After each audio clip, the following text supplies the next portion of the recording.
marami talagang pagkakataon na dapat nag-file ako ng libel. Kasi maraming mga nagsasabi na ako daw ay kriminal. Yan, si Risa Tanas Ontiveros. Ang dapat ko talaga unang-unang idemanda si Risa Tanas Ontiveros dahil sinasabi niya, kriminal daw ako dahil sa Pogo. Wala namang napakitang ebidensya na kriminal na bagay na ginawa ko noong mga panahon na legal ang Pogo dahil hindi nga po ako na-involve sa kahit anong Pogo. Abogado lang po ako ng isang kumpanya na nagpaupa sa isang Pogo.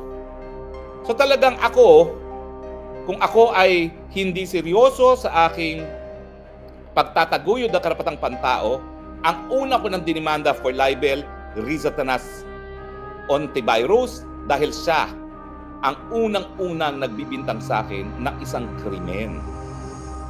Huy, miski yan ay nakabinbin ngayon sa korte dahil yan ay isang tanim kaso. Hanggang hindi napapatunayan na ako'y nagkasala, I am presumed innocent.